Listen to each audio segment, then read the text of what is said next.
It was cold. She was talking about how cold it was. We were meant to read together. We were. Hey. Oh my god. Black girl lit. Hashtag trending. I don't even know how to start. Hey guys, I'm Nakia. I'm Jasmine. And this is Black Girl Lit. Black girls are lit with literature. But this is Black Girl Lit. Black girl lit. Literature. Okay. This is our first video, if y'all can't tell. And this is our first time recording together. So I don't know how Jazz is gonna be talking to a camera. But yeah. No, I've seen you on those Facebook videos. So yeah, I think you should be We won't good. discuss those. Yeah, so we're talking about lit and we're getting lit. We're getting lit while we discuss literature. If y'all can't tell, we are corny and we probably be saying lit a lot. Oh yeah. Oh my god, I'm sweating. I'm hot. I'm about to take this wig off. First of all, it's 80 degrees in February in North Carolina. The world's coming to an end, but that's a conversation for another day. So it's gonna rain down fire and brimstone. Oh god. Y'all, that was literally our first sip and we're acting crazy. This is the book we're reviewing, Pointe by Brandy Colbert. Pointe. Jazz picked this book. So basically how this started is like, actually we started this book club last year and it never started. We're like, oh yeah, we're gonna read some books together. And we had actually picked some books, but then it just never happened. I think because life, that's always my excuse. And then in the beginning of this year, probably like a few weeks ago, I was like, I want to start reading, and I've been having insomnia problems, so I like to read to help me go to sleep at night. So I was like, let me find some books, and then I found this Pinterest pin that I had with all these books by women of color, and then the main characters were women of color, so not just African American women, Middle Eastern women, Muslim women, Latina. So yeah. So, and Jazz found some books by women of color, and Pointe was the first one. I'm kicking it old school. I went to the library. I'm new school. Got a Kindle. You know, I didn't even know we had a library. I knew, I just didn't know where. Well, my fiance put me on a budget, so you know. Books are lit. The real books are lit. Right. You know? The books I don't have to buy, I'm gonna get them from the library. You want to do background information about the author? Oh yes, I can do the background information. I'm gonna sip. Alright, so first, since, you know, this is a book that I picked, and how I picked it, honestly, I just went on Amazon and searched for books, because I really didn't know. This wasn't, like, there was a whole list that I provided her. We each picked 5 books of what we wanted to read for this first go-around, and for this one, I literally, like I said, just looked on Amazon for books by women of color, because I want to do something that's outside of my realm of, like, what I usually read. What do you usually read, though? You know, psychological thrillers, you know, chicks going crazy, maybe killing people. Also love stories, those romances, and then also my guilty pleasure are those ghetto classic books. Those are the best. You know, like the urban fiction? Yes, the urban fiction are like usually like $1 or something. Those are mommy good. duties. She has to be a mom. But anywho, so the background about Brandy, so her little bio in her book is actually really small. Just says that she was born and raised in Springfield, Missouri, and has worked as an editor for several national magazines, and she lives and writes in Los Angeles, and this was actually her first novel. Not much detail about her in here, and I'll be honest, I didn't do that much research on her. She is on faculty at Hamlin University for the MFA program in writing for children. I do know that, and she has a BA in journalism from Missouri State University. And it says she was born in the Ozarks, and I know I kind of watch Ozarks on Netflix. And I was Ozark is a good show. Yeah, Netflix plug. Still don't know what it's about, but It's any hoosers, as Jazz says. Any hoosers. I say that a lot. So yeah, that's a quick bio about Brandy. And I guess we can kind of get into our reactions and our feelings now. Okay. My notes are on my phone, so if I look at my phone, that's why. So, my reaction, when I first started reading this book, I was like, oh, Jazz, this book sucks. Are you clicking on Yeah, this no, stuff? seriously, I kind of felt the same way about the book. Don't tell Ikea, but when I started reading, I was like, ooh, picked a bad book. This is a bad way to start out Black Girl Lit. Right, and then I was disappointed because I have another book on my long list by her, and I was like, oh my gosh. And then I realized, okay, this is her first book. But as I was reading, like, I warmed up to it. It was kind of difficult, but I was like, this is our first book. I'm gonna push through. And then other reactions, like, I was confused at first about who Donovan was. Like, Yeah. It was just like, who is Donovan? What is he? And then some good things though. As I kept reading, I did appreciate how the novel was set up Like it started off like with present day, and then it would go to flashbacks to kind of fill in the gaps of the story, and then it would only give you like a certain amount of information at a time. And that was like the driving point, because that kept you reading because you wanted to know what happened next before that kept going. I'm gonna interject quickly just to give you guys what the book is about, because we're just talking about characters. So basically the book is about this girl named Theo, and she is a ballerina during high school. I think she's like 16, 17 or something like that. Yeah, she's like a junior. And the book kind of picks off 4 years after her best friend Donovan gets abducted. And the book is kind of like what happens now that Donovan has returned and how it kind of shakes up her world. So when Nike is talking about the back and forth, so the book kind of talks about before, you know, Donovan went missing, and then what's happening now that he's back and all the feelings. So that's just a kind of synopsis of the book. So yeah. Kind of, and then it talks about like leading up, like once he was missing, like what happened to her up until that 4 year span. One thing I like, the scenes between Hosea and Theo. Girl, when we talk about those urban fiction novels, I was like, but I was like, should I feel this? They're teenagers. That's how I felt. So the book has like a lot of like graphic details about like, you know what I'm saying, and as well as like drinking and stuff. And I was like, right, because it's look, the kids. library, it's a YA, young adult. Okay, this is something I would have read in my young adult lit class. Right. I don't. But those scenes were like, they had me like, ooh, they were good, but you know, had to cross my legs a couple times. Oh god, I wanted more. I was like, yes, give me more of this. Because I like those type of books. What's the what's her name? Zane? Yes. Oh there we yes. go. For some of the things that you touched on, my thoughts were, well, I have more like questions. So continue with your feelings and I have questions. All right. So another thing that I was actually rooting for their relationship for Theo and Hosea. Me too. Like I was shipping them hard. Yeah, he has a girlfriend in the novel. Yes. So, but Theo was a side chick, and she was okay with being a side chick. Like that's a whole nother novel. Like that could have been a whole other story. Right. I enjoyed that part. Then I guess another kind of negative thing was like Theo to me didn't read as a black girl. No, she didn't. But there was a scene in the beginning where it mentions her thick black hair, and then there's a scene at school. Excuse me, where the like history teacher tries to get her to be the voice for all black people. They don't really talk about her being black. There's no other allusions to her being black except for mentioning that she's her and Donovan are the only black kids in their school, and then about her hair and her skin color.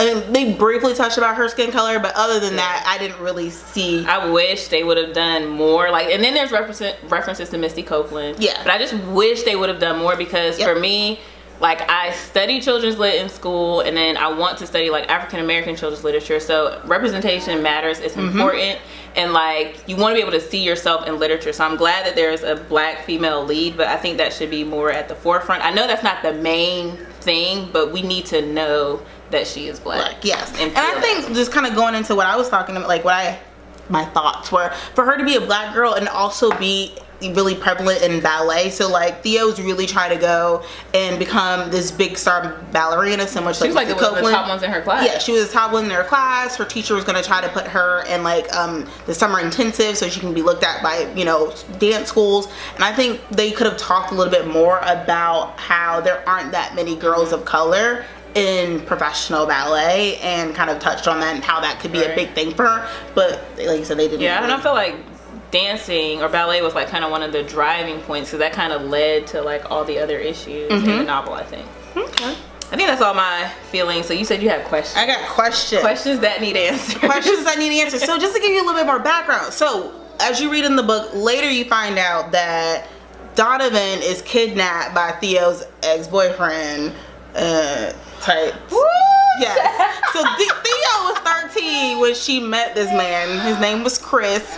And I can't remember what his name. Oh wait, I can't remember what his name was to her, because he lied and told her what his Trent. So Theo knew him as Trent, but his real name was Chris. And when Theo knew him, he was 26 years old or something like that. He was a grown man. But either way, he lied about he lied about his age. He lied about everything to her. So come to find out, Donovan's kidnapped by Theo's, you know, former boyfriend, and so that's something else that she's dealing with. Not only was my friend abducted, but he was abducted by this man that I had spent, you know, some intimate times with, that she thought she loved. And then she's trying to figure out, did her ex sexually abused Donovan, and Donovan, she's like, yeah, tried to abuse Donovan, and he sexually abused me because I was his first, all these different things.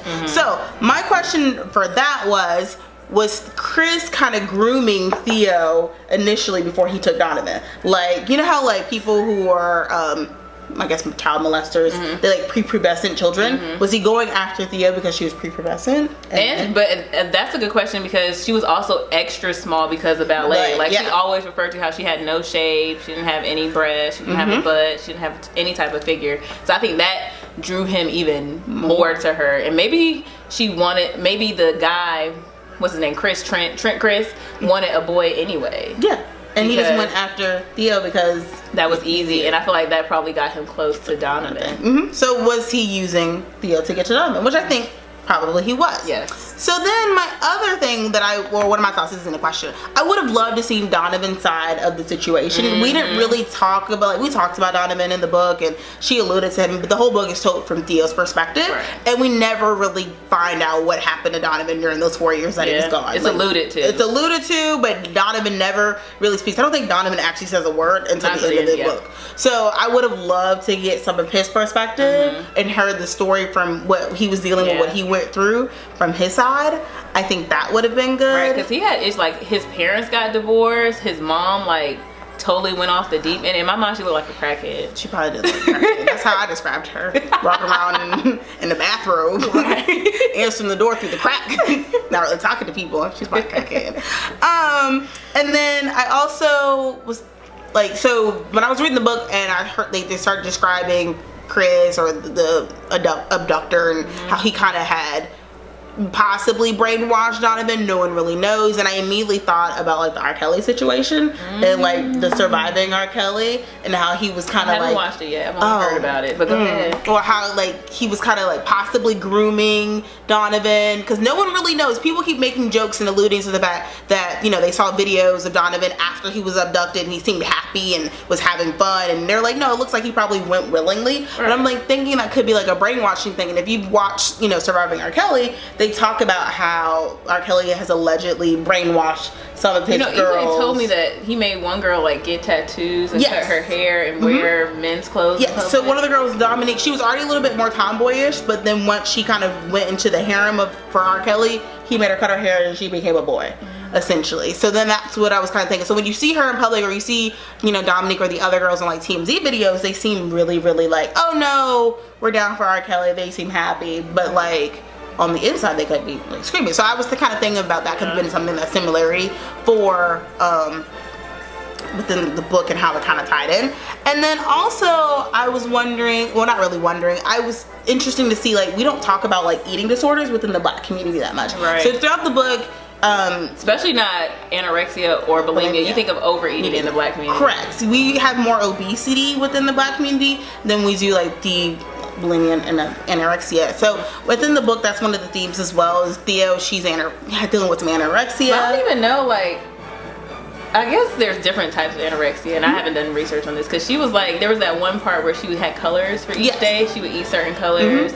And then, because I always thought of anorexia of just not eating, but I guess there's just different levels to it. Yeah, I think so. I think there are different levels, and I think like just not eating enough or It's considered anorexic. Not really considered anorexia, but it's like, I guess eating disorder. Like a eating disorder, or like where you're intentionally depriving yourself of nutrients and food because you're trying to hit a certain goal weight or something. I think that is anorexia, and within the book, that's some kind of themes that you allude to. And like I said, within the Black community, we don't talk about eating disorders, anorexia, bulimia. Like none of that's ever discussed. Like I've never. Every time you go to somebody Black grandma's house, you like, oh, you skinny, eat some more food. But no one ever really says anything or asks questions about if you're dealing with something, for having issues with body image issues. Right. Confession, I tried to be anorexic for a day when I was younger. Didn't work. Did not work. I tried. I don't know why. I was younger too. I feel like I was in like middle school, and I don't know why I wanted to be smaller. I can't even remember why I wanted to be smaller, but I tried not to eat for a day. I get hungry. Well, I'm happy it didn't work out for you. Yes. Because that wouldn't have been good, being anorexic and whatnot. Yes, I'm glad it didn't either. And I guess the last thing I had was my thoughts. So I was shipping Hosea and Theo pretty heavily, but then at the end when he decided to be an F-boy, I was like, I ain't with you no more. I ain't dealing with you. I don't like you anymore. And then his best friend Klein, oh, he was trash. Hefty glad bag trash. Okay? Because 1 second Klein is like trying to white? Everybody's white, I assume. Okay. I assume literally except everybody. For what's the other dude? Phil was her best friend. And then Sarah Lee. Sarah Kate was what non-white person you know named Sarah Kate? No offense to anybody out there named Sarah Kate. Yeah, Klein was trash. He was a trash friend to both Theo and Hosea. He was a druggie. Oh, and Hosea was a dealer. He was a dealer. So maybe Hosea was all the sides were there. But then low-key, how they got connected was Hosea played the piano at her ballet studio because the old ballet piano player, like her husband died or something. Yeah, got sick or something. And Hosea could like classically play the piano. But yeah, it was just beautiful. And at first you're reading this book and he's like, oh, he's a conflicted youth who wants to chase his dreams, but you know, it's one of these dreams where people don't really talk about it or inspire you or, you know, tell you to go chase it. And he's coming from a, you know, a broken family. Right. And you're thinking, oh, Hosea, and he's saying all the right nice things and they're believing in each other, and then he goes and does stuff that's not cool. And his then girlfriend was trash. Her makeup was trash too. Wait, how do you know her makeup? Because they described it all this black eyeliner. I could just see raccoon it. eyes. Sorry, they did call it raccoon eyes. I'm into makeup. She is into makeup. I like that you are very visual when you read. I am as well. I really am. Like I was reading the book one time and EJ was talking to me and I was like, what? I'm not. I get into the book. That's good. Like, I'm telling you, I want to go. So I was in Chicago. I was at the ballet studio. I was freezing. Yes, it was so cold. The major scene, the first one I brought up was the one where Ruthie is one of her ballet, I guess they're friends, drives Theo to her car from the studio because her parents won't let her drive into the city. Theo asks Ruthie like, what is like your biggest secret or something that you've never told anybody? So Ruthie shares a story about how she took her mom's drugs and changed them out. Mom was schizophrenic. Yeah, and then her mom had a really bad episode. Or bipolar. Yeah, and she feels really bad about that. And so then Theo, she's been grappling. How about I say grappling?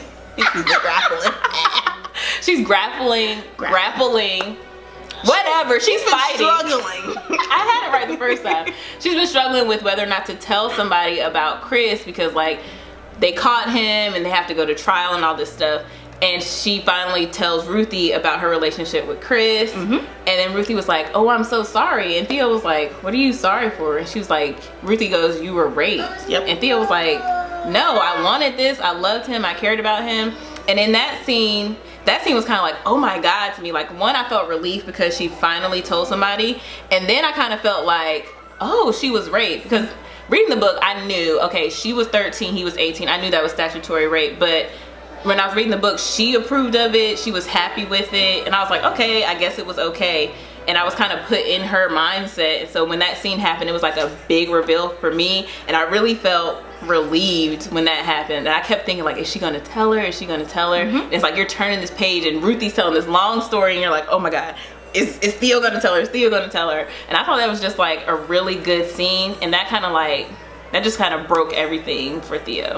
I agree, because I think also when we were talking about how your perspective when you're reading the book and Theo's describing her relationship with Chris, you're just getting it from her viewpoint where you're like, she was into it, she really liked him. And she didn't feel bad. She didn't feel bad, but then once she hears that no, actually what you were raped, and that kind of goes back to like where I feel like Chris was grooming her and just kind of like and putting these ideas and feelings into her head to make her think it was cool, when actually he was just taking advantage of her and abusing her. Manipulating her too, yeah. Definitely manipulating her, and she just didn't realize it. So I agree, that was a very big scene, I think, for Theo's realization of what she went through, and now that she needs to process that, because I don't think she was ever really dealing with it before, and it helped her to make a decision later in the book on whether or not to testify or what to tell when she testified. She hadn't told, she had met with Donovan's lawyer, but she hadn't told him what happened, and she didn't tell him until she was walking into the courthouse. Yep.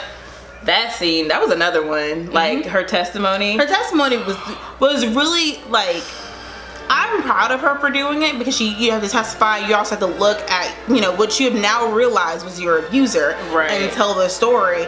And like she describes in the book, she was thinking that he probably doesn't think I'm gonna, you know, testify against him or really tell any great details about our past relationship, because he thinks like he has some kind of control over me because he knows that I love him, all these things. And so for her to kind of take that step and put on her big girl shoes or big girl panties or whatever, and you know, testify was big. Yeah. The other scene what she had written down was when Theo and Hosea got caught. So they was at a dance. It was their winter formal. Their winter formal at the school. You know, I was rooting for them. We already discussed that Theo was a side chick. Yes. And so she was trying to get some hanky-panky while at the dance. Well, they both were trying to do some hanky-panky. And Theo was drunk. In the science lab. Theo was drunk because she had taken somebody's flask of tequila. Yeah. Speaking of which, all these kids in this book did a lot of partying and a lot of drinking. I did none of that when I was in high school. Yeah. Maybe because I was lame and I played The Sims all day, but still, like, I was in orchestra, so I didn't do any of these things. I didn't go to nobody's party. If I did, I didn't drink or anything. So they had a lot of freedom in this book, and it makes me concerned for me to have kids. Well, that's what we say in my children's lit class. They have a lot of agency, so they don't really have adults like hovering over their lives or controlling their moves or telling them what to say. We did. I know I did. I can't speak. I had no agency. I had agency. But yeah, so they doing some hanky panky, and then in walks Klein, who is Hosea's best friend, who also had a thing for Theo as well. With Hosea's girlfriend. So boom, dang, they get caught. Yes, it's like this whole thing, like she's naked, okay? Naked. And he has his shirt off. He was just onto his boxers, I'm pretty sure. Because he was because he tries to pull his clothes back on. That whole scene was hot and heavy. I was like, whoo, child. Before they get caught. But the thing, I just realized they never really talk about them having sex. It's just all about the foreplay. Yeah. But whoo, Brandy, you can write some good foreplay, girl. Yeah, it was good. Kudos to you. Yes, but that scene, it was just like Theo thought the girlfriend was like gonna go off on her, but she just looked at Hosea and was just like crying and was asking him why. And then a turn of events, Hosea felt bad and went with the girlfriend. Chased after the girlfriend. Now, mind you, before this, Hosea had been like, "Oh, I really like you, Theo. You're really special. There's no one else like you. You understand me. You get me." Right. Like, basically, kind of giving Theo the thought that he was going to leave his girlfriend for her. Now, he never explicitly said it. Yeah. And there were probably some eventually clues. I thought he would. Yeah, there were some clues thinking that, he's probably going to leave her for me. But when this happened and they got caught, and he immediately went after the girlfriend and saying he needed to save that relationship and didn't really care about Theo, that was also kind of a moment for me where I felt like Theo, she wasn't completely victimized, she was another willing party, but I think it's just, she gets kind of wrapped up into men who give her that attention, I think, that she's looking for at the time. And I think her whole thing is about control. Yeah. I think that's why she has the eating disorder. She can, when things get out of control, that's something she can't control. Yep. And then the thing with Hosea, she wanted them to be official, but the fact that they weren't official was something she could control, like when they met and how they interacted with each other without like any strings attached or any major consequences besides being discovered. In that scene, I think it was necessary because I think it also needed to happen for Theo's development and growth as a person, because I do think if she continued to be a side chick and Hosea she would have never really grown, and she never would have again come to the decision to tell the truth when she testified against Chris. So I think all of that needed to happen. It just sucked because you just wanted her to win a little bit during the book. She was really down on herself a lot throughout the book, and I just wanted her to feel good about herself. You're a ballerina, right? You're about to go maybe go to Juilliard or something like that. You're really good. And it was just interesting to see like how she just didn't feel that way about herself. But then the book ends with her going to, I guess, kind of like rehab. I don't know. It was like some rehab place that she had previously gone to after Donovan disappeared. She just walked up to her parents like, "Hey, I need to go back to get the help that I need because I'm struggling," essentially. And it was good for her to go back. And Juniper Hill, yes. Nice hippie place, as she called it, for her to get some help. And while she was there, Hosea sent her a CD. Yep, she threw that shit in the trash. And she threw it away because she knew you ain't right. I was proud of her in that moment. I was proud of her because I thought she was gonna go back down that slippery slope and be like, "Oh, he sent me something." Yeah, like Hosea, he didn't even tell his girlfriend about that. Like, no, don't try to bring me back. I'm off you. I'm off that. Right. She was trying to growth and development, and I appreciate that, and I applaud her. I think a good major scene was when she realized that the person that abducted Donovan was the same man that she had relations with. She was in denial. She was in very much denial. Okay. All right, so now we're going to rate it. Do you want to rate first, or? Oh yeah. So we have a scale. We have a rate system that we're utilizing. Double entendre, play on words. You know, black girl lit. We lit. We getting lit. So we have 4 categories. We have sober, which is like Nah. Then you got Buzz, which is like, you tried, you know, congratulations, you know. Then we have Tipsy, which is like, okay, all right, you got some potential. You smart, I like it.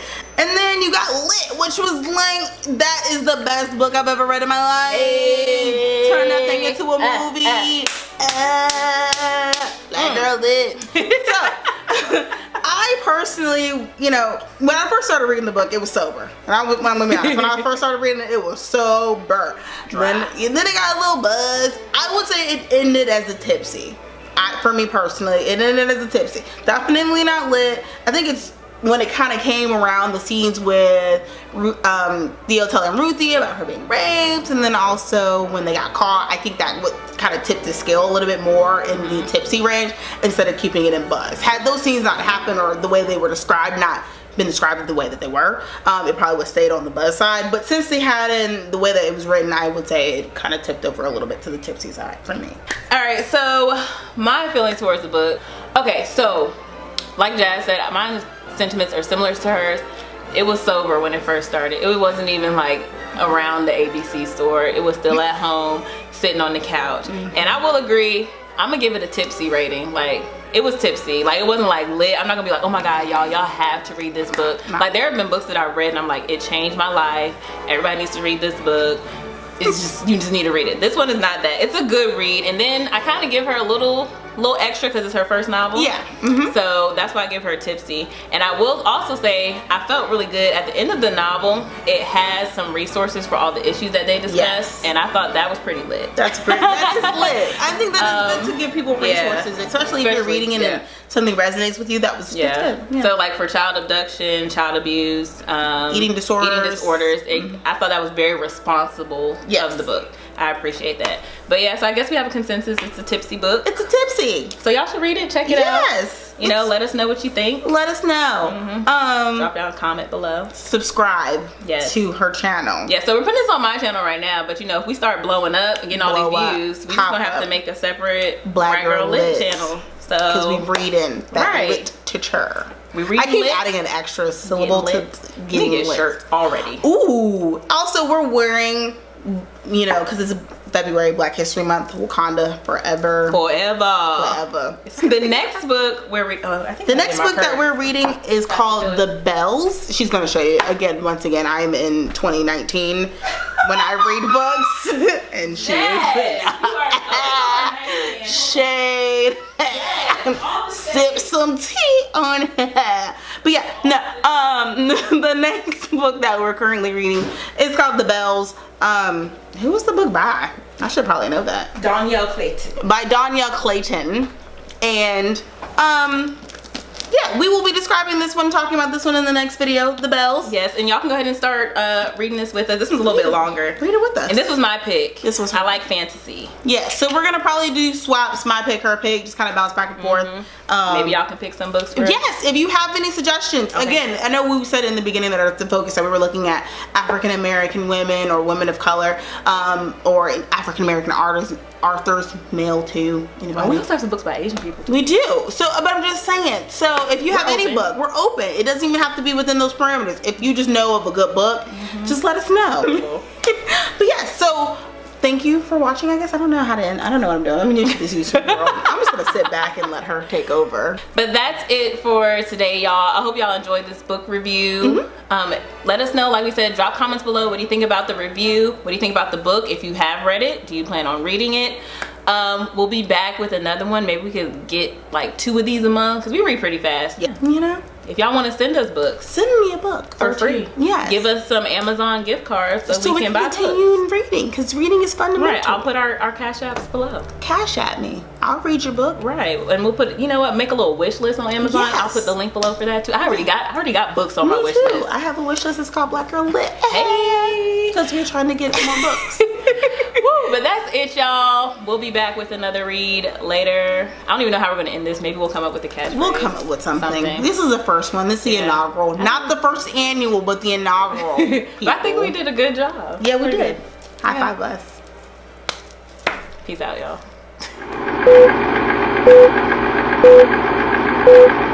You know. All right, y'all. You don't have anything in your cup. That's water. I'm eating ice.